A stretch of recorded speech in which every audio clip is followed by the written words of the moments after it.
So when I think about gun violence in America, first I think about America, we never take care of home first, ever. A lot of guys get in the street because they see the hood and a lot of those negative environments that reinforce your traumas, those is tumors. How do somebody go about finding their self-worth? Past those feelings, and he think about his vision, he think about his will, his plan, his ideas, and shit, he execute. That's man. If it's a problem, it's a solution. That's not acceptable for men to do. I'm building, I'm writing down my goals, and I'm executing, I'm on my mission, tunnel vision. I like the setting of Man to man. man, it's just like a safe space to just speak freely upon everything. Like, we talk like men. Peace, Talk like family. men. Welcome to another episode of the Man to Man podcast, where we talk as gods. And today I'm here again with my good brother, Mr. 19 Keys. Oh, what's happening? Yeah, two minds coming together. Let's get to it. Yes, sir, man. So today, today been a real busy day as far as like filming content or whatnot. And earlier today, I seen you had a podcast with her, and y'all was talking about something that like really touched my spirit today. Mhm. So I want to like piggyback off of that conversation or whatnot. And That's for the viewers who are listening to us, the conversation was centered around gun violence and the traumas that come along with it. And I was telling y'all earlier, like, shit, I should have did that that podcast episode, really, because like everything that she asked you was like my life story. It was literally my book. It's like she read it. Mm. You know what I'm saying? That's how real life took it. But I just wanted to expand on a lot of those conversations she had, because when it all boiled down, it came down to the illusion of power and respect that people end up falling into the streets. You know, they chasing an illusion the whole time. It only breeds fear, disrespect, and disregard to humanity. But the whole time they thinking they get in the street to gain power. What's your thoughts on this? You know, as I was sitting there talking to Linnea, and she was asking me about, my gun story, if you will. You really think about the proximity map, right? Mm. How far are you, or how far removed are you to gun violence, right? And it means that it either happened to you, right? Somebody you know, Right. right? Or somebody somebody knows somebody, right? In America, it's gonna be hard to get to like 3 people and they don't know somebody or know somebody who knows someone. But it's the fact that America is gun ownership in America is through the roof. We own more guns than most places, Thanks. right? And it's embedded into the fabric of America. It's like racism. And when you think about gun ownership, it cuts many different ways, right? It's the person who owns the gun. And this person sometimes just want to exercise their constitutional rights. They consider themselves to be a patriot, or people want to defend themselves, or maybe they went through a trauma and they don't want that fear and that insecurity. And so they feel like they need to defend themselves with it. Then you have people that are advocates against guns, right? They aren't pro guns whatsoever. So they feel like, if there were less of them out there will be less crimes for it and things of that nature. And you get all these different sides. And I was telling her she need to have conversations with people on both sides, right? Because if you really go talk about gun violence, then you have to talk to people who pro and people who against. Right. Because it's going to affect either one. But I think about my relationship with just that concept, growing up in the streets, St. Louis, Oakland, St. Louis, #1 gun violence city in America, as of 2024, right? Then you got like Detroit, you got Chicago, you got, I believe, Baltimore, right? And I can't remember the other one, but growing up in St. Louis, guns were in the streets. Guns were a normal part of being in the streets. Whether you know somebody that have them, somebody that sold them, somebody that stole them, somebody that used them, somebody that abused them, right? I've said that the first person that I've known to, I seen get shot in front of me was at Roosevelt High School. In front of the school, we had like a little riot. We used to have like these daily riots almost every single day. And bro got shot, and I remember him returning back to school, right? And he returning back to school, and I remember like people was treating him like he was the man because he survived it. Man. Now he got this story. All right, now let's stop right there, right? Because think about what you just said, right? That go back to the illusion that I was talking about. People start treating him like the man after he done just been through this traumatic experience. Mhm. Ain't nobody had advice to give him to tell him like, you know, how to operate and maneuver and change his life after that situation. They wanted him to be more in it. And in fact, they was gonna treat him like a god because he just went through this. Right. You feel me? And that the whole like mentality of that, it's like a fucked up cycle, but we perpetuate it on ourselves and on generations after us because we grow up in it. That's all we see. That's all we know. And ain't none of it got a righteous root to it. You know what I'm saying? That whole conversation earlier had me thinking about us when we grew up. I remember guys like trying to pull firearms out on us in person. You know what I'm saying? You been crazy. You don't run. I gotta go. But I remember an incident where a guy tried to, call this. We was in their territory, so they pulled a gun out on us, and everybody else ran. And Keys was the closest in proximity at the time to the guy. So in my mind, I'm like, man, I can't just let nothing happen to my friend and leave him. Everybody else ran though. I'm like, I gotta stay here with him. Shit, that's how I was thinking at the time. But just coming to look back, bro, we were kids getting attacked by another kid. Mm-hmm. I ended up finding that kid later too. Had to teach him a lesson. But that's the cycle, right? I didn't shoot him. Hey, nah. Put hands on him. But I remember, my spirit was never to depend on the gun because we grew up in a militant household. We grew up as soldiers, and my belief in the law was like stronger than my fear, right? The streets and retaliation of the streets. You grow up though, and the killers got reputations. Mhm. You feel me? So you don't want to be fooled out there. You want to be the one that's out there hunting. You don't want to be the hunted. So you also think about that survival paradox that has to happen to where you hearing about people who are the most feared, the most respected, the craziest, and you like, oh well, every man bleeds. So it's like, the difference between, I remember I used to have these conversations with my older brother all the time.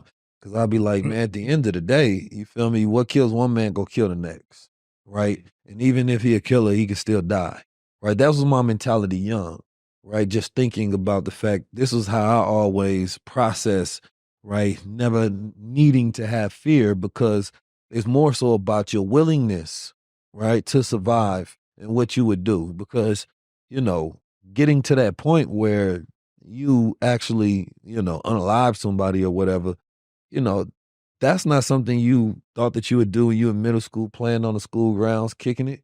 You feel me? But certain decisions and certain ripple effects of things happen, and then it sends you to that edge. Right. So when I think about gun violence in America, first I think about all of the circumstances that cause it, right? To the point where you become numb. Numb to it. And you know what they say about like trying to numb it all is like your heart can be shattered so many times that you put up walls. But those walls can also become prisons to your soul. That boy getting poetic over there, ain't he? No, real talk though, cause you gotta think about it like now, like you said, we get to making those decisions moving forward in life. Right. Where like shit, we got disregard to humanity. But I mean, look at humanity is disregarded in America in the sense that what's going on in the Congo is atrocious, right? What's going on in Rafah and all these different Palestine, it's atrocious. But what's going on in St. Louis is equally atrocious, right? And there's no news about it. We just said that this is the baseline. This is normal for them to just be out there shooting each other. It's just normal for black men to just die of gun violence. There's no uproar, right? There's no real addressed concern because it's not in the media, so they're not telling us to care about it, right? We gonna flash celebrity issues and problems all day. I want us to be more concerned about the issues that happen in our community. You feel me? Like, I want to get a phone call that one of my brothers was shot. You know what I'm saying? That to me would be more important than any war you can flash on a TV screen, no matter who died and how many died. The immediate concerns. And we don't, in America, we never take care of home first, ever. You feel me? We look at the packages of support that America gives to these other countries and aids for their wars while we have wars at home. And those wars are effects, right, of, mass incarceration, prison, food deserts, right? A bunch of other things, lack of proper education, resources that need to be solved. And we're not tackling those problems. Those are not the biggest concerns during this presidential election. Right? Those are not the things that we share every single day.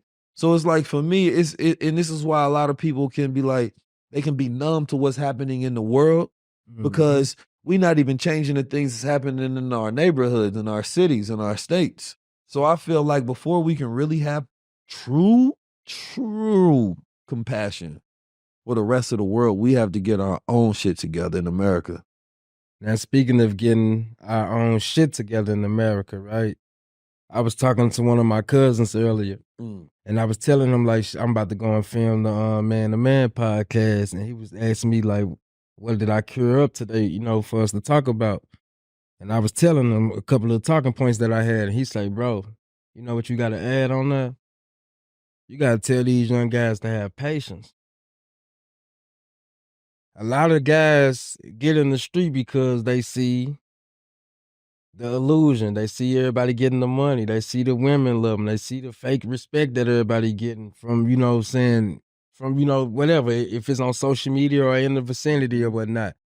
Don't nobody want to take their time to cultivate their mind and learn new skill sets outside of the hood to become, a wealthy individual or whatnot. And it got me to thinking. I'm like, shit, you know what? You right. Cause I remember when Jeezy came out when we was younger, we used to compete on who can sell our drugs the fastest. Whole time, knowing if we get caught with this shit, we going to the feds. Just think about that. And nowadays, it's like, how could you not have patience when everything is under surveillance?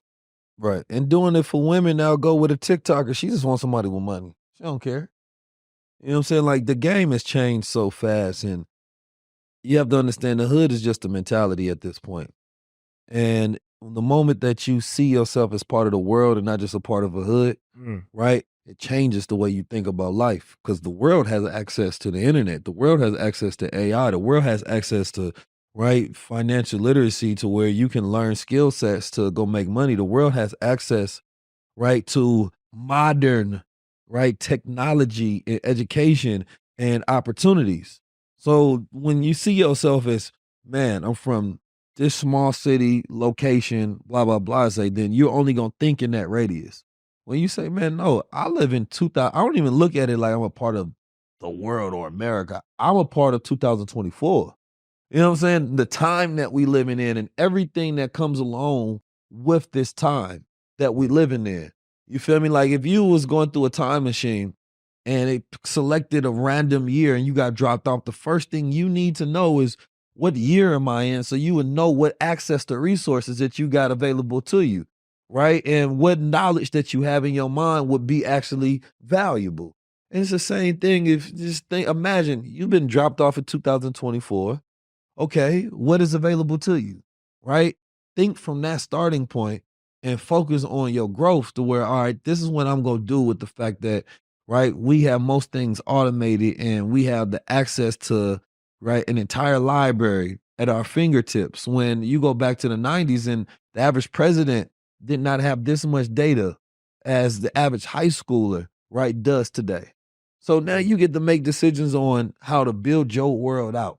So the excuses that we have are really things that we recycling from a past era when they was valid, but they no longer valid anymore. And by them not being no longer valid, you got to be cool with being the villain in somebody else's story.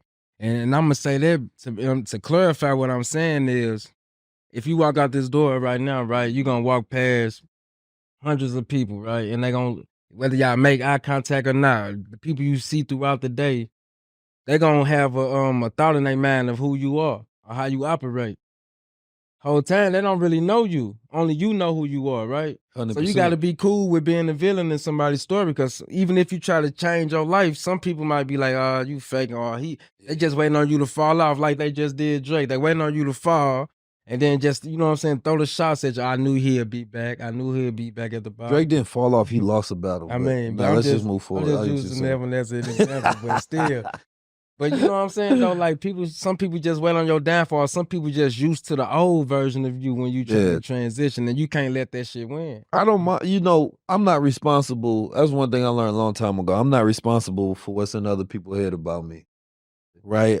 Besides the things that I want to influence, right? If I show you who I am, believe me, right? And that cuts two ways, right? If I show you something negative, right, that doesn't also mean that I can't grow. That doesn't, like, that goes back to that redemption culture. It's like, bro, people grow out of things and we grow into things. Like, I've grown into being a better man, right? I've grown out of being a womanizer, right? And grown into being a better man. You know, you grow out of things and you grow into things, right? Yes. Grow out of being a womanizer and grow into being a better man, right? And it's like, respect people's growth, I think, is more so important. Right? Just because a person was that way yesterday, yesteryear, when they was with you, or something that you known about them, respect their growth. You feel me? They done been through things, they learn from it, they process it. Like, what's the point of growing if people don't respect it and appreciate it? You feel me? Otherwise, like, well, let me stay the same if people ain't gonna count it. And I feel like that's one of the problems in our community too, because it's like, let's say a lot of people, like, let's say some people get convicted of murder and they just spend 20 years in jail. They come home. A lot of them brothers doing good, got trucking companies. They changed their life. They speaking to the youth, but society is still labeling them an ex-offender, or, you know, saying, oh, he's a convicted felon. You know what I'm saying? So it's kind of hard for them to build new relationships with people who are doing the right things. You know, they don't know how, because shit, they already know they getting the stigma looked at them already. You know. Yeah. How do you how do you somebody pivot through something like that? The person that's getting judged? Yeah, the person that's getting judged. Yeah. I mean, they have to understand the way society works, right? You, at the end of the day, you find people who respect you for who you are, right? Not who you was. And you have to be comfortable with that. If you want the whole world to see you, most people can't see themselves, right? So I'm like I said, I'm not responsible for what's in other people's head, because some people don't want to see you, don't want to think of you as being better. You know how many people have bitter exes that will never think that their ex is now better? No, they think that this person is like that forever. It's almost a mental illness for you to be holding a grudge on somebody, right, that was immature and did something to you, as if they can't grow, right? That's a lack of maturity in yourself and the way you process feelings and emotions, right? Somebody could have did you wrong in middle school and you still mad. Like, people really that immature. So it's like, I'm not responsible for how you process emotions. I'm not responsible for how you process information. I'm moved on. I've gotten better. I'm a better person for it, right? Then it goes to my strategy. What do I want, right? And how can I utilize this to tell my story to show that I've become more? Look at somebody like Wallow, right? Wallow went in for a violent crime and he came out, you know, controlling the narrative of how people go see him. I'm coming out instantly adding value to people's lives and inspiring. Now people see him in a positive light because he's using his dark times for light, right? Now people see him as somebody who's made it that successful, right? He came out immediately controlling, didn't even give you an opportunity to judge him, right? You're not just somebody that went in and did decades. I'm somebody that came out and showing you what I was thinking of while I was in, right? And this is who I am. He didn't come out to retire. So I feel like, you know, everybody won't have that same energy. But if you want to control your narrative, right, control it then. Give people the only information that they have to go off of, because then you activate that law of recency, right? They can try to jump past everything you're doing now, but make it harder. Give them such a big-ass blockade, they going to have to be in a goddamn Olympian to get over everything I just showed them to try to skip to my past. Facts, because it's like, I got a friend, right? And I kept telling him, like, friend, you? Who? You know how people, I got a friend. No, this ain't me though. But me and him got similar life stories, right?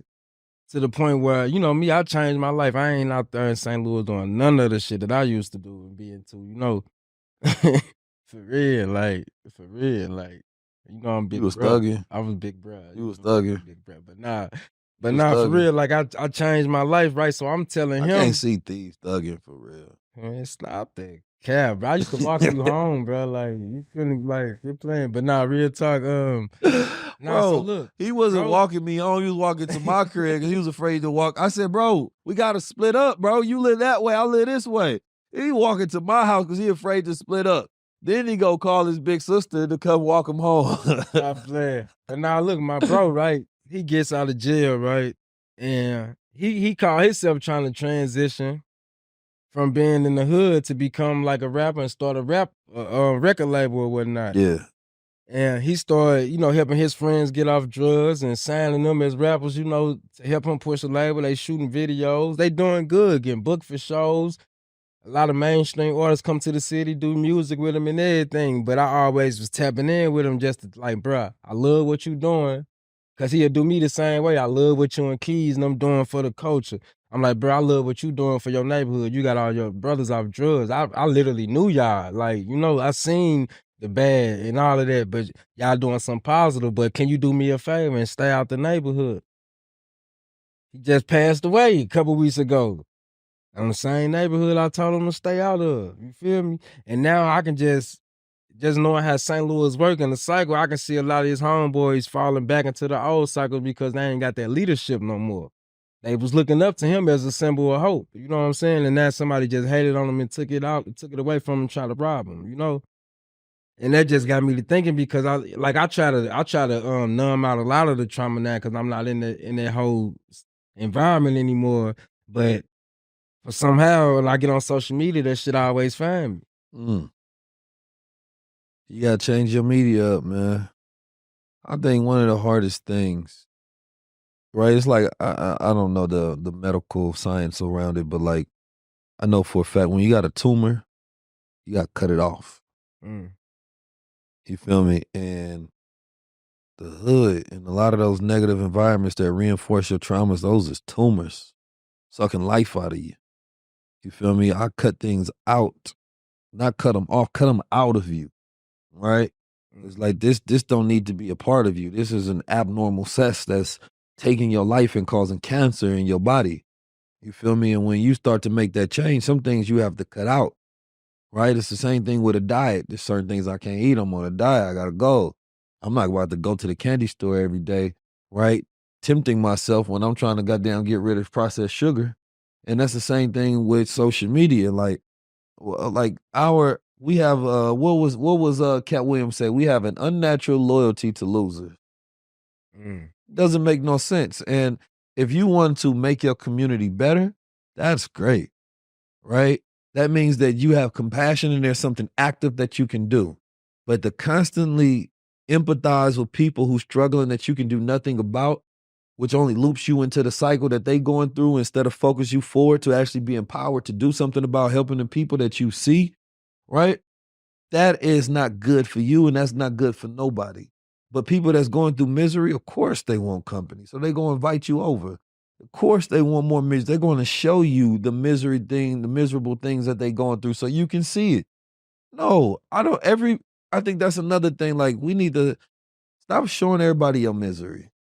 You know what I'm saying? The hood loves showing misery. I'm going through this, that, and the third. You just looping it. You just, like I was talking with X, you just keep talking about it and keep reliving it. And people think that talking about it, right, their misery changes it, doing something. And it's not. It's actually just forcing you to go through it more. If you this is the way you process it. You process it, right? You reflect on it and you learn from it. And once you learn from it, now you move forward from it.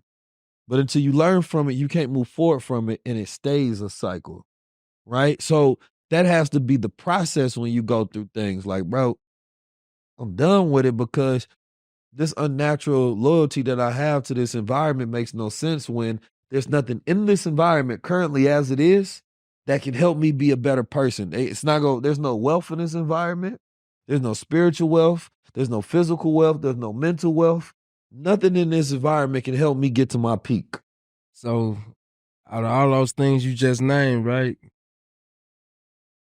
You can attribute that to the dysfunctional family. Cause I know a lot of families in my city or whatnot who want their legacy to be that they the big time steppers and drug dealers, which is an illusion. You feel what I'm saying?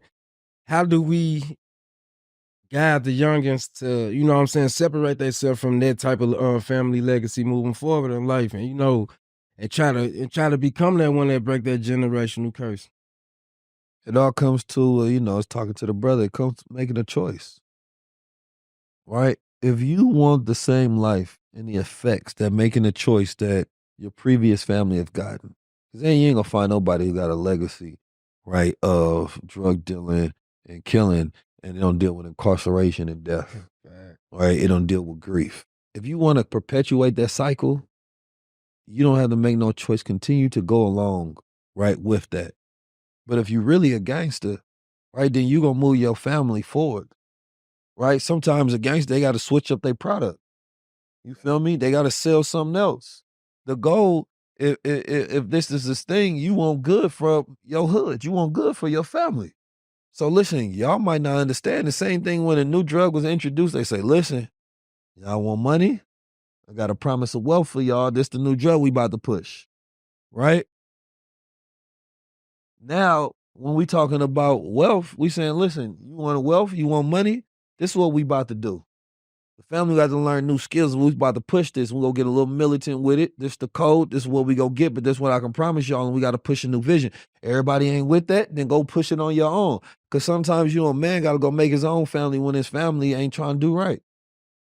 You feel me? So that's when we keep saying, back to Cat Williams, you have an unnatural allegiance to losers. And it don't make no sense. And I think that, that's for any, like if you're a real man, a real woman, that's a decision you have to make.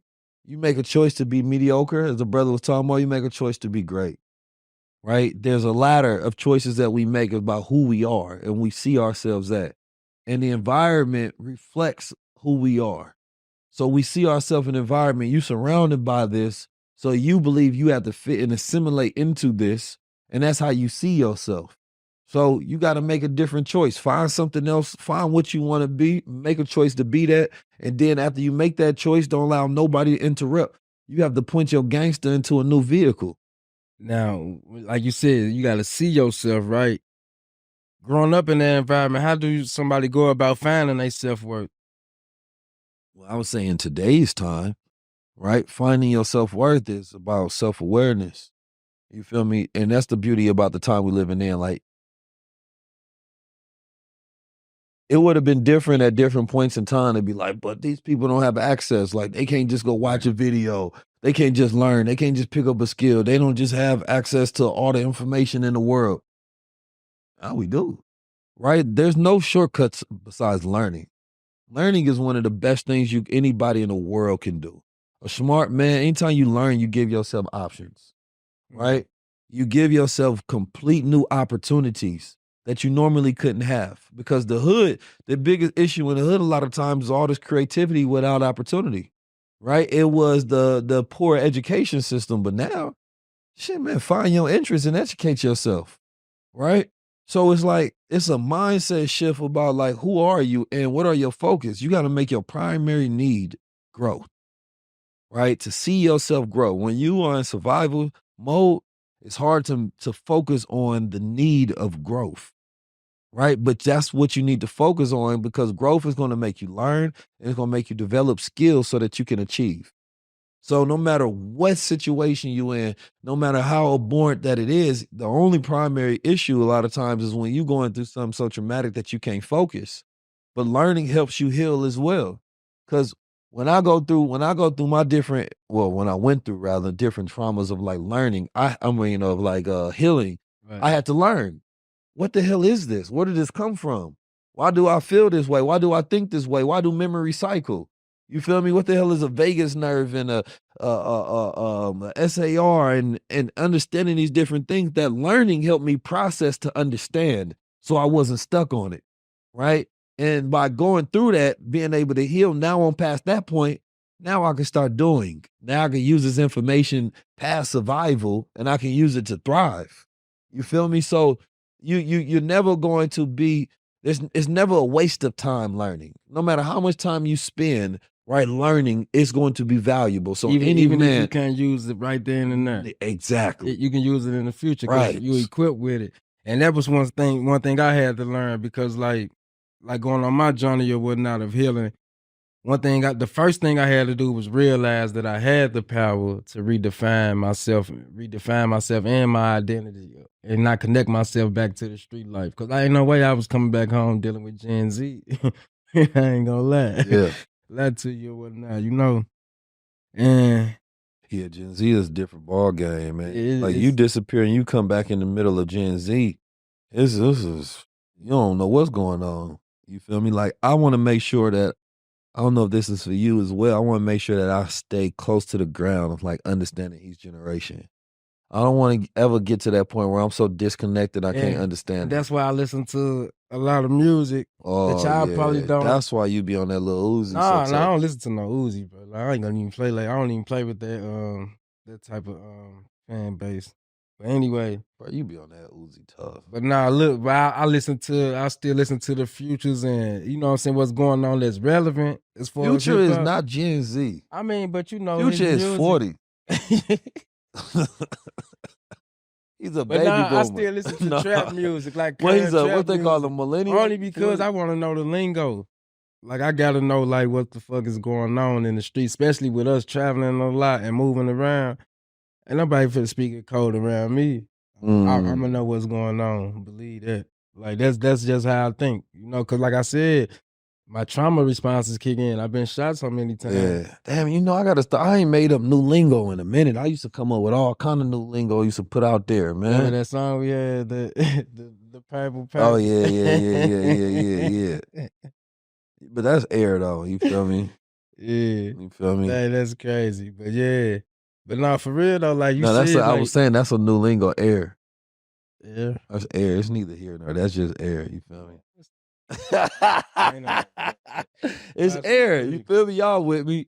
Bro, airing right now.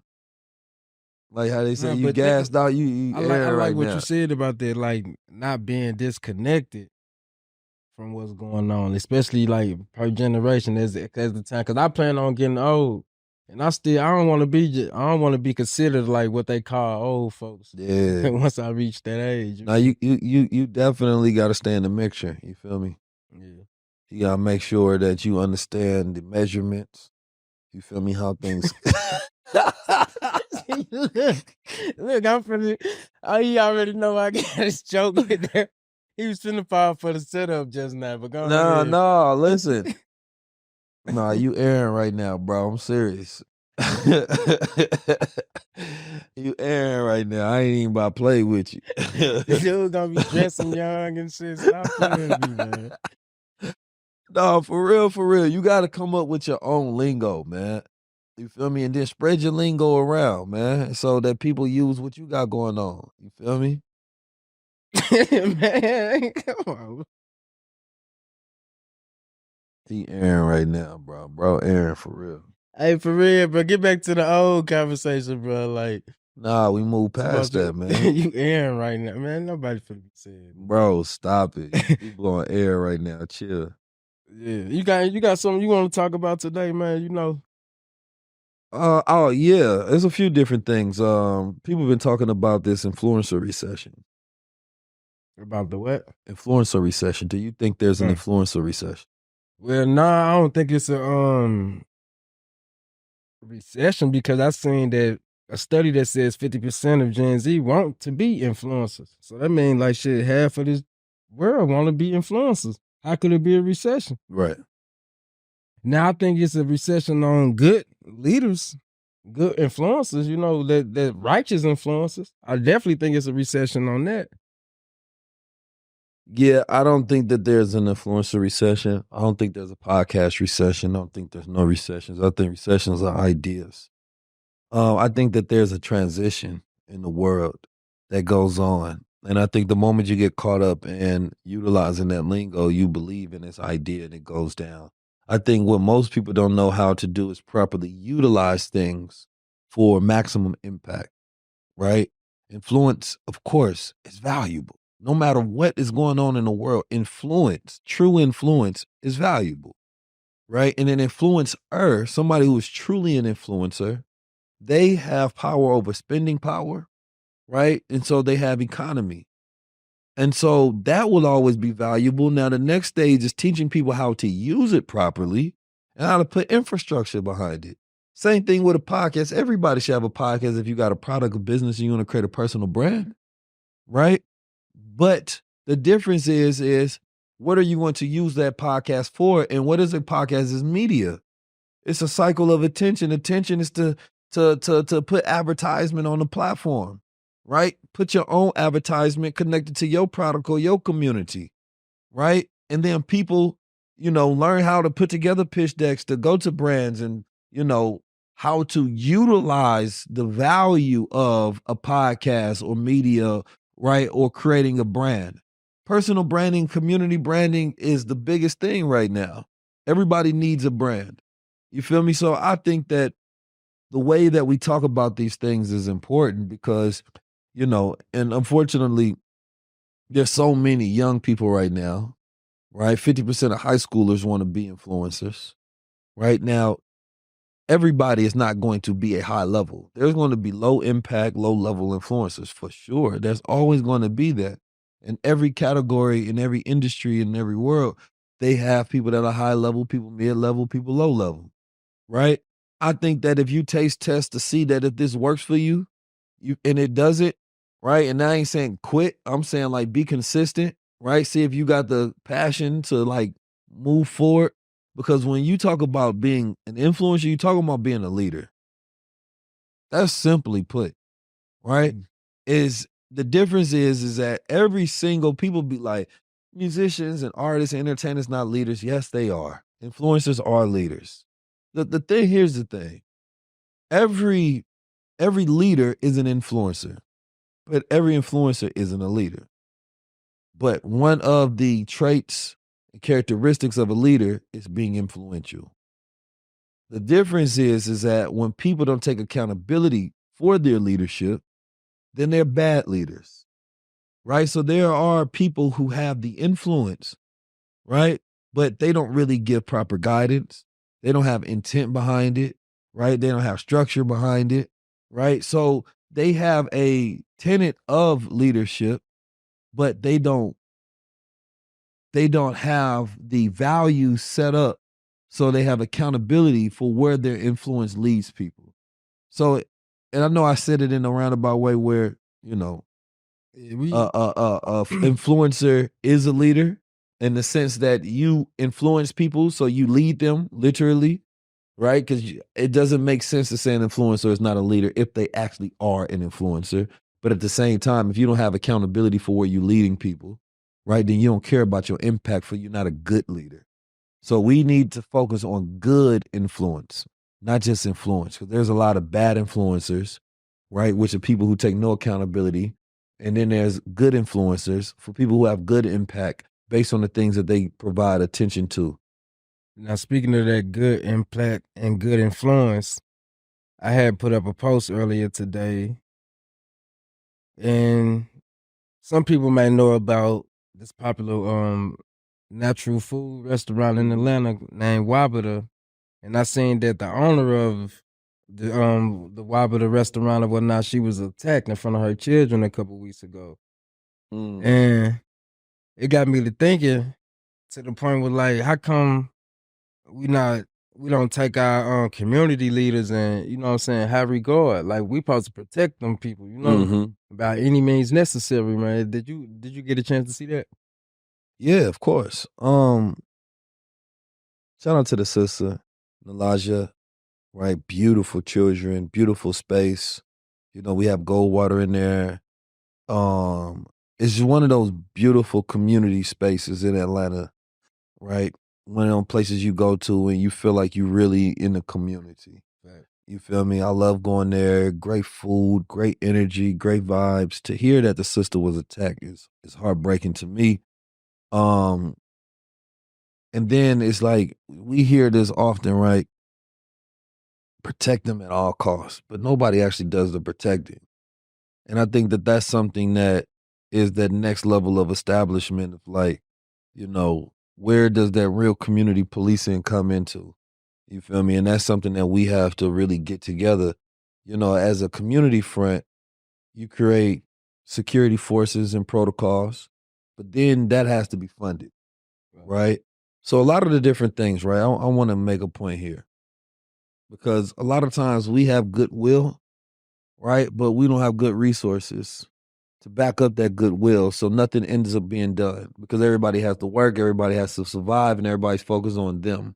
And you have to incentivize and to create a collective, right? To where it's an interdependent system and people are looking out for each other. And everybody has to be a part of something so that they get the benefits of protection by being a part of that community or that tribe sense. And then I want to get to this point of we don't really, I want a close point on that, first of all. Let me close point on that because if you want to donate and help the sister, we're going to put up the information on the screen. They have a GoFundMe for the sister. She was, I believe, brutally attacked, stabbed outside her home, and she needs time to be able to recover. And during this time, if you can help with, I believe, like medical bills and different expenses like that, it will greatly help the sister. So I'm a pledge to put up $500 to help the sister because, I've benefited from her store. I've been to that store. It's a beautiful store, and that's a beautiful sister that is part of the community, and I want to rally behind her to implore more people to go out there, pack it out, man, have long lines and show real support to let her know for something that she's put into the community that we have her back and we support her. That's one level of, protection as well. You feel me? Like letting people know you there with them. And I don't know the circumstances of the incident that happened, so I can't really speak towards that. But I know that we have to create more stronger, infrastructures. That's why I focus on doing like high level clubs. So like we got something where we have an account of who's a part of this thing. Because we got these waves of conscious conversation and we throw things out there, but I grew up being a part of a cohort, being a part of a nation, being a part of a structure. Like, yeah. this is a way Like of life. something happened, you got somebody you can call. Like, you feel me? Like something happened to me, something gonna happen to you. We got protocols. Like without having a nation protocol and structure and order, we're going to forever be on podcasts asking what we should do. And Nation of Islam has set up and shown you a protocol. You feel me? Now, whether you want to be a part of that or not, that's going to be up to you. Whether people that don't want to be a part of that adopt those protocols to create a structure similar to that outside it, that's up to you. But I know, number one, family is the most important institution, right, in the world. And if we want to ever compete at the top, right, we want to compete with Asian, Jewish, right, because they are at the top of household income and wealth in this country, then we have to focus on what they do, which is family, like Keenan said last time. So I think that that first layer of protection is supposed to be your family. You feel me? But you then have to have an infrastructure in that family and a framework for that family and protocols that has to be ahead of that family. You have to listen to somebody.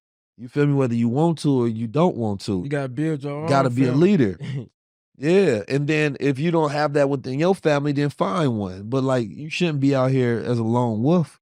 You feel me? Everybody should be a part of something so that they can enjoy the benefits of adding to that collective, being protected by that collective, right? And moving throughout this chaotic world a part of something. But yes, please support the sister. She has all my all my prayer, you feel me, in my heart, my mind is with them. And inshallah, when I come out to Atlanta, I'm definitely going to visit Wadada. Yeah. Make sure I hold myself to that and get some money up. I got a question for you. What does your cabinet look like? What is it that you're taking in your routine that's keeping you high level? If it's not our products, then whose products are you taking? And if it's no products, then that's a problem. Y'all seen our commercials for Goldwater, right? You've seen it all over high-level conversations. You come to the show, you grab your bottle, people give us the best testimonials on the planet, and we got people on the go. The thing about Goldwater is it's not our only product. We have products like the vitamin C moss. We don't naturally produce vitamin C, so we got to get it in other forms. So therefore, especially during wintertime, we're able to keep that immune system functioning high. And let's say if you just want pure moss, this is just pure moss. I'm talking about a superfood, the best on the planet. And not just from anywhere, because you never know where people actually getting their moss from. I ain't never seen them take a trip to Jamaica. See, we get ours tested, right, to make sure that you're getting the highest quality, pure version of it, and you're getting those minerals in an over-chemicalized world. We got Smart Moss Gold, right? That Smart Moss Gold is like a Viagra for the brain. You ever find yourself when your brain feels like it's low? You tap one of these and your brain gonna feel high level. Yeah, and women love a sapiosexual, so when those brains are popping and those ideals are running, you stay tapped in. You gotta make sure you stay safe out here.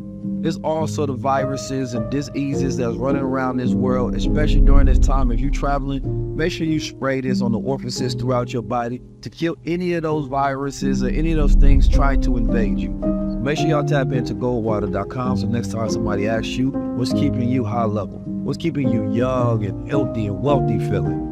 And now we can take some of that credit for it over here at goldwater.com. Make sure you keep your health journey running. It's a marathon. Peace.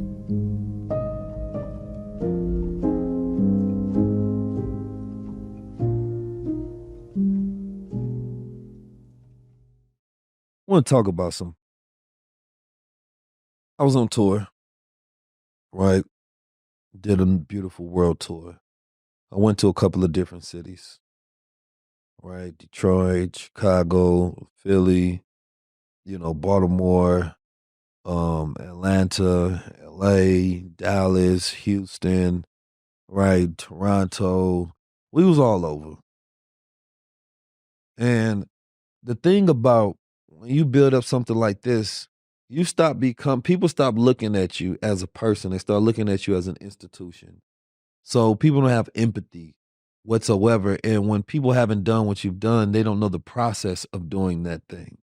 Other people, I can see somebody on tour, I can see what they build, and I know how much must go into that. But we get caught up in the net. We get caught up in the internet, and we get caught up in the net, right? Net meaning like, what did you net? What was the net income? No, it's the gross, right? Because now we're dealing with the expenses, the budget that goes into it, right? Now we can really understand input and output. But we get caught up in the net when we start counting people's pockets and trying to figure out impact. And we got this weird thing where we want one person that does anything to do everything. Oh, you did this now. Keys, you should be over here doing this and doing this and doing. We start pointing fingers because that person stop becoming a person to you. They start becoming an institution that they should be able to magically just make things happen now that they're in that position. It does not work like that. I've been to cities to where I didn't make a dime because we just broke even, but I went out there, I paid all my people, right? We paid for the bus, we paid for the hotel, we paid for the airplane, right? We paid for the venue, right? And we went out there and we taught and I brung people in, we flew them in, and I gave money to some of the grassroots organizers that are from that city at the end of the night, right? But in the mind of somebody that's watching and they just, man, Keiser's up here racking up this money coming to our city, just taking all the money and leaving. Bro, I ain't even, bro, when you do something. No, it's like, it's a whole process that goes into that. You got to pay for venues. Like you said, you got to pay for your team of workers. You got to pay, if you was having merch or whatever, you still got to pay. Shit, if number one, it wouldn't be a bad thing if I did. So I'm not saying it as if I shouldn't, but here's the thing.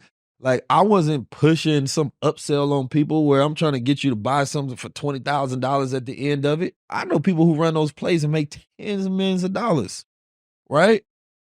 But people don't care about that. People think about, a jealous man is always going to look at what you have and what he don't have, right? He's going to make an excuse for what he don't have and somehow blame you, right?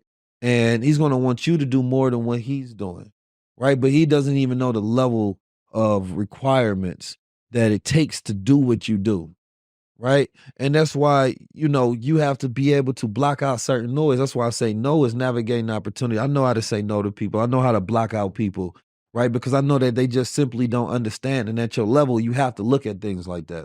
But when you get to the higher level, your perspective change. You see the sacrifices that people really make. And for somebody like myself doing what I do, man, it's the hardest thing in the world because I ain't got no sponsors. Now, how about this, right? Like you said, you ain't got no sponsors. And I know the answer to this personally, right? But let me just ask you this on camera. Do you think people will appreciate everything you do if it was free?